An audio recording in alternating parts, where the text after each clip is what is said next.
Umengameli Cyril Ramaphosa usaqoke ukusihoxisa okwamanje isinyathelo sokunikela enkantolo ephakeme ukuyophosela inselela umbiko wekomiti elizimele lesigatshana somthetho u89 omayelana nesigameko sokugqekezwa nokwebiwa kwezigidi zamadola eplazini lakhe iPhala. Okhulumela umengameli uthi esikhathini esizayo umengameli uyofaka isicelo sokuthi ubukezwe lo mbiko uma kunesidingo.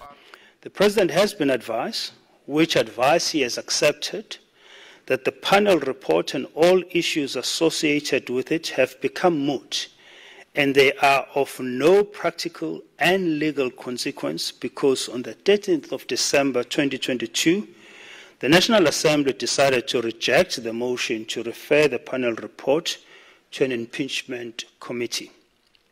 While that decision remains valid, the Section 89 panel report carries no weight in law.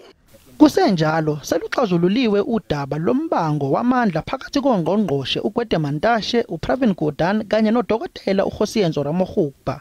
Maduze nje kuzoshicelelwa ngokusemthethweni amandla omnyango kaNgqongqoshe wezogesi. We take into consideration the fact that that portfolio is a transitional sort of portfolio. It's not a permanent portfolio, the Ministry of Electricity.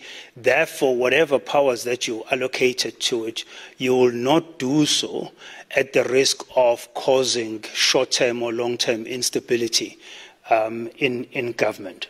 Kusenjalo imkhumbi yaseTurkey ephehla amandla kagesi izoza emachwebeni aseningizimu Afrika esifundazweni saKwaZulu-Natal, ise-Eastern Cape kanye nase-Western Cape.